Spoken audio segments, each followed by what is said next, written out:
Hello everyone. आज की अपनी थीम है यादों की महफिल। ये जो मनुष्य प्राणी है वो हमेशा यादों में ही जीता है। और एक उम्र के बाद उसका शरीर सिर्फ वर्तमान में रहता है, लेकिन उसका दिमाग हमेशा यादों में ही रहता है। 100% यादों में रहता है। आज की इस थीम में मैं अपने पर्सनल कोई एक्सपीरियंसेस नहीं बताने वाला हूँ, क्योंकि अभी फिलहाल जो इंसिडेंट्स हुए हैं उससे अगर मैं अपनी उड़पटांग जो भी यादें बताऊं तो ऑर्गेनाइजर्स को भी प्रॉब्लम हो सकता है, उनको भी एक दो नोटिस आ जाए, मुझे भी यहाँ वहां जाके सबको सॉरी बोलना पड़े और शायद दो चार मुकदमे भी मेरे ऊपर आ जाए। इसलिए पर्सनल यादों के अलावा मैं अपनी सारी सोसाइटी, पर्टिकुलरली हम लोग फिल्मों से या म्यूजिक से बहुत कनेक्टेड है। अ, एक नॉस्टैल्जिया होता है एक हर फिल्म के साथ, गाने के साथ। तो बस उसी चीज को मैं आज छूना चाहूंगा। अपने हिंदुस्तान में लोगों को दो चीजें बहुत पसंद है, एक है माँ और दूसरी सिनेमा। तो सिनेमा अपनी जिंदगी से ऐसा जुड़ा हुआ है कि सिनेमा की वजह से बहुत सारे ट्रेंड्स अपनी जिंदगी में आए। अभी ये जो यादों की महफिल हमारा थीम है, वैसे ही एक मूवी आया था 1973 में, यादों की बारात। तो वो फिल्म थी लॉस्ट एंड फाउंड फॉर्मूला पे। तो उसमें तीन भाई रहते हैं, वो शुरू में साथ में रहते हैं, बाद में बिछड़ जाते हैं और आखिर में वापस साथ आ जाते हैं। और उनका एक फैमिली गीत भी रहता है, जैसे उस फिल्म में था, यादों की बारात निकली है दिल के द्वारे। तो उस शायद अभी ये मेरे सामने बहुत सी जैन जी है, आपने वो गाना देखा है यादों की बारात, पहला वाला, जिसमें 90s का एक सुपरस्टार भी था एज ए चाइल्ड आर्टिस्ट। बता सकते कौन था उसमें? हाँ, यस।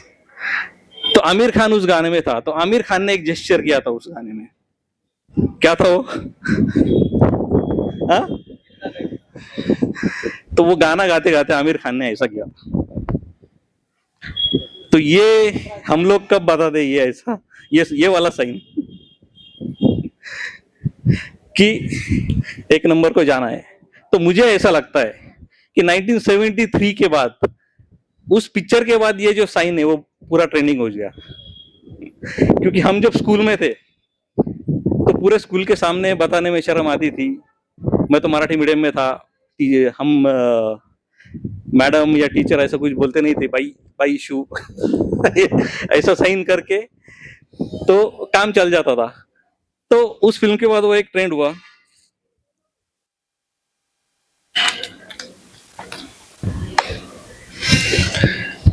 और उसके बाद 1975 में एक बहुत बड़ी ब्लॉकबस्टर फिल्म आई थी, शोले।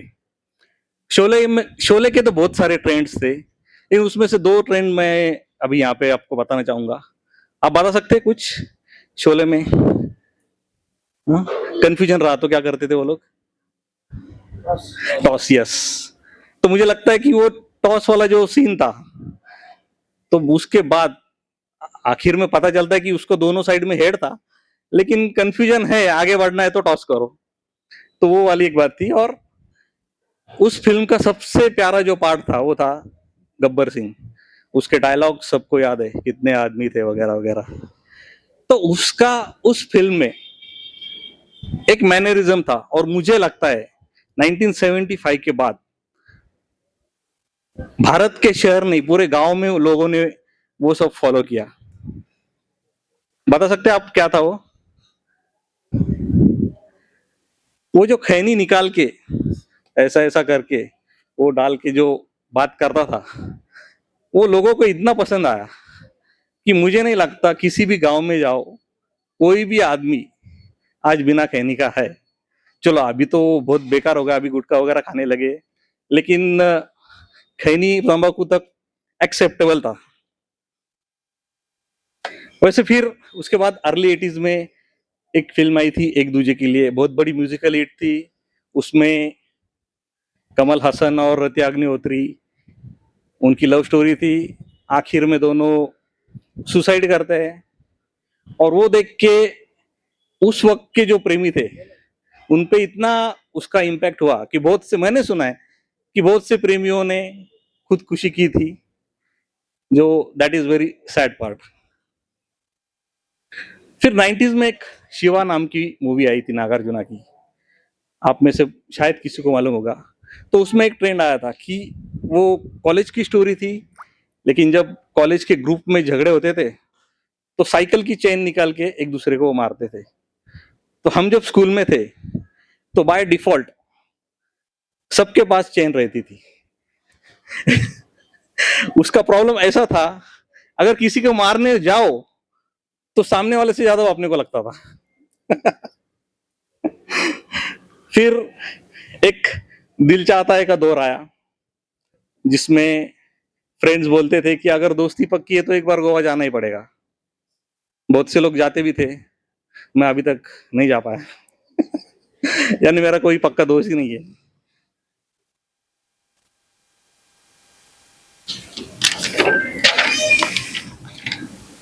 और फिर लेट 80s और अर्ली 90s में आमिर खान की दो मूवीज, कयामत से कयामत तक और दिल, जिसमें ऐसी सिचुएशन थी दोनों पिक्चर में, हीरो और हीरोइन घर छोड़ के भाग जाते, शादी करते हैं, मतलब मंदिर के सामने भगवान को साक्षी मान के वगैरह वगैरह, और फिर कई दूर जाके झोपड़ी उपड़ी बना के वो रहते थे, ऐसा कुछ था। मतलब हमने घर छोड़ा है, रस्मों को तोड़ा है, दूर कहीं जाएंगे, नई दुनिया बसाएंगे। लेकिन प्रॉब्लम ये था, प्रैक्टिकली वो पॉसिबल नहीं था। 2-3 दिन में ही वापस आते थे, फिर घर वाले वापस आने के बाद बहुत पीटते थे और लव स्टोरी वही खत्म हो जाती थी। लेकिन जब 1995 में डीडीएलजे आया तो उसमें एक बहुत अच्छा कंसेप्ट आया। लड़की पटी है तो उसको भगा के लेके जाने की जरूरत नहीं है, फिर तुमको और एक काम करना पड़ेगा, उसके बाप को भी पटाना पड़ेगा। तो फिर उसके घर पे एंट्री करने का, जो भी झाड़ू पोछा है, गद्दे वद्दे उठाने हैं, जो भी काम रहता है वो सब करने का, उनके कबूतरों को भी आ करके खिलाने का। और आखिर में उसका बाप मान गया तो वो बोल देता था, जा सिमरन जी ले अपनी जिंदगी। और मोस्ट ऑफ द टाइम्स बेचारा उसके घर में जाके पीट के आता था। लेकिन मूविंग फॉरवर्ड 2002 में वायर ऑफ बैनर की मूवी थी, जिसमें एकदम परफेक्ट सॉल्यूशन दिया था कि प्यार हुआ है, शादी करो, पक्की वाली शादी करो, रजिस्टर करो, लेकिन भाग के मत जाओ, अपने ही घर पे रहो। तो इस आइडिया के बाद बहुत से लोगों ने ऐसी शादी की।